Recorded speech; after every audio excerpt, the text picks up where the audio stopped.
What's going on, everybody? Republic Cinema here, and if you recall, on my previous video we did a checklist of every Studio Series figure that should get a remold. Now in this list, it's going to be every Studio Series figure that should get a repaint. This includes figures that I mentioned in the previous video that should get remolds, but before they get remolds, it would be great for some of these figures to get a few more paint variations punched out before being completely rebooted. The rules are simple. The paint variations have to be movie accurate, but here and there I'll throw in a few curveballs that include repaints that were not in the movies at all, just for like one or two figures. Again, this list is only for the live action movies and the live action movies only. No non-live action movies, no Game Edition, no 86, no nothing. Not even the Bayverse tie-in video games, comics, or concept art. But anyways, let's not spend another minute talking about things on the intro. So starting off, we have SS49 Bumblebee. Now I think they should make a battle damage repaint where the legs are removable, or at least the lower half of the legs. There is a part that is pin driven. It would be great if there was no pin, so that was easily removable. And I also think that the legs should be blackened out between that part as well to indicate that this guy was battle damaged. Same thing with the chest, and for accessories, not only should Bumblebee come with his Stinger cannon, but I also think he should come with a pair of shoulder missiles and perhaps the cube, especially the cube actually. I think we need that. Next is an Iceman or NBE1 repaint of SS49 Megatron. Next on the list is a Revenge of the Fallen themed Desert Sand repaint of the SS04 Ratchet, perhaps a slight backpack modification and kibble fix as well. Now, if they are going to do a few more repaints of this mold, that's if they decide to do that, it would be great if they packaged him with both of his accessories, not just one or two, both. Next on the list would be a Revenge of the Fallen themed Ironhide, only this time around he comes with desert sand weathering just like Ratchet. Next on the list would be a Revenge of the Fallen themed SS32 Optimus Prime, only this time around he's battle damaged, and I think he should be referred to as the Forest Battle Optimus Prime if he were to ever get his own figure, and instead for his dual wielded blades he should come with dual wielded hooks. Next on the list would be a Revenge of the Fallen themed Bone Crusher, perhaps have the tannish paint scheme a little darker, perhaps a suntan paint scheme, and then throw in some desert sand weathering, and I feel like he should come with a wrist gun. Next on the list would be a Payload repaint of Long Haul. It's a simple repaint. I know there's a knockoff, but that one's a little hard to track down, so perhaps making an official Hasbro version would be great to see later on in the future. Next on the list would be another repaint of the SS54 Megatron, only a Revenge of the Fallen themed version where he is dead, and his metallic silver paint scheme has this sort of aqua oceanic shading to it, since when we saw this dead version of him, he was somewhere in the Pacific. But anyway, seeing such a repaint for this figure would still be great. Next on the list would be a Demolisher repaint of Scavenger. Actually, while we're on the topic of Scavenger, I feel like since Hasbro is starting to do the Power Collection, and especially since they started it off with Overload, I feel like they should do a repaint of Scavenger, because if you notice with Overload, he does look a little different in some parts of his body. The paint scheme is like slightly different from the original. So I feel like they should do the same thing with Scavenger if they ever decide to do a Power Collection Scavenger. Perhaps give him his accurate white arms. Might as well put in the other Constructicons in there as well. But anyways, next on the list is a Dark of the Moon themed Sideways, only he's battle damaged. And he did appear in Dark of the Moon, just for like a split second, you could barely notice it. Next on the list would be a Dark of the Moon themed Barricade, just a different color scheme, kind of similar to the 15th anniversary version, but also different between either repaints. I also think he should have some dry brush weathering here and there, and his accessory should be the gun. The other one was trash. Next on the list is a Dark of the Moon themed Ironhide, perhaps a different paint scheme, so that way it doesn't match the original SS14 Ironhide. Instead of the arm cannons, it would be cool if he came with his shotguns and perhaps maybe those two swords and knives. I'm not sure if the swords and knives were something third-party knockoff related, but either way, if they were based off of concept art, it would be cool if they were integrated onto a Dark of the Moon themed Studio Series Ironhide.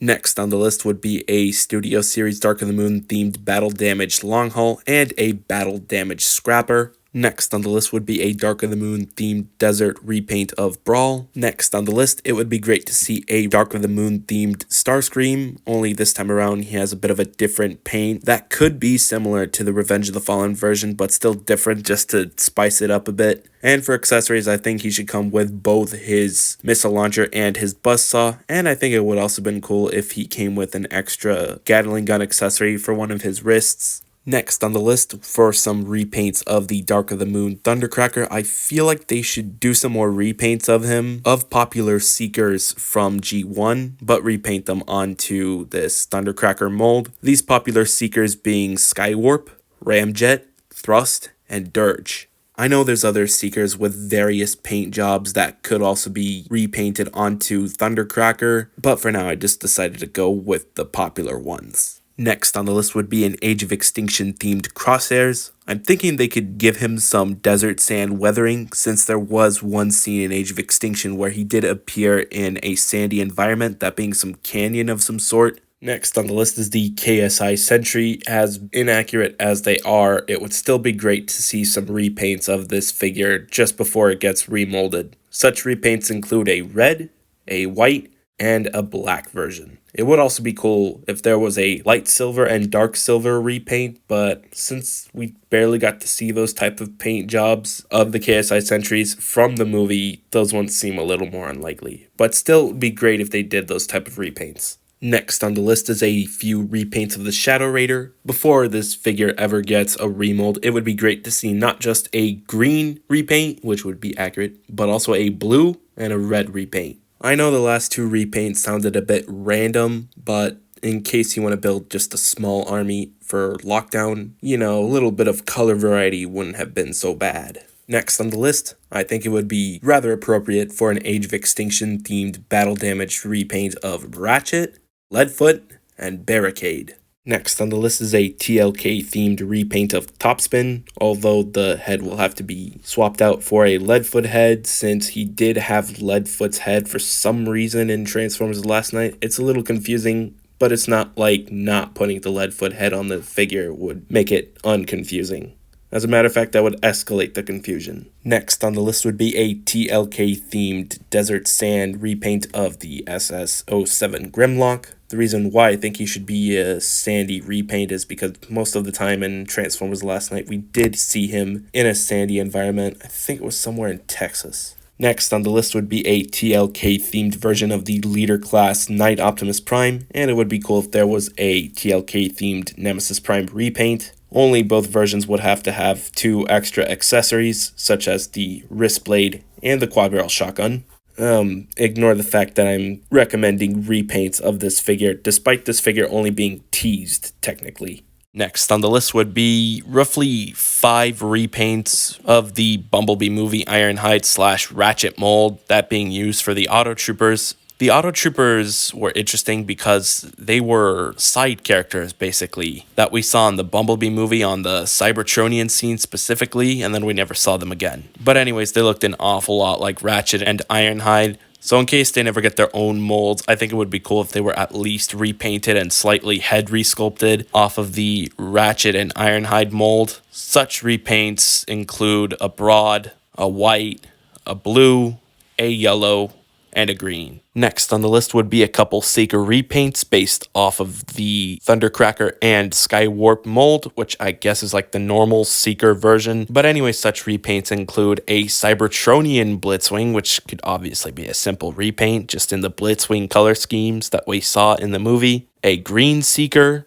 a blue Seeker, a red Seeker, an orange Seeker, and a purple Seeker, which is given a different shading of purple and is also the same color pattern as the other different Seekers that I showed right before the purple one, just to prevent it from being confused with Skywarp. Next on the list, there's not many Rise of the Beasts characters that really need repaints, other than I guess the Scorponok. We'll get to that real soon. But I guess for a repaint of Airazor, it would be cool if there was a Scourged repaint, if you know what I'm talking about. Next on the list would be a Rusty Garage redeco of the Studio Series 105 Mirage. Next on the list would be 2 more repaints of the Scorponok mold, since there's already this purple one and that red double punch coming out soon. In the future, it would be cool to see a green Scorponok, which I guess you could call it Sandstorm, and a blue Scorponok. Not sure what they would name that one though. Let me know in the comments what you guys think the name should be. Next on the list, for a few more Nest repaints, I think more Nest repaints of popular Bayverse figures would be great to see in the future.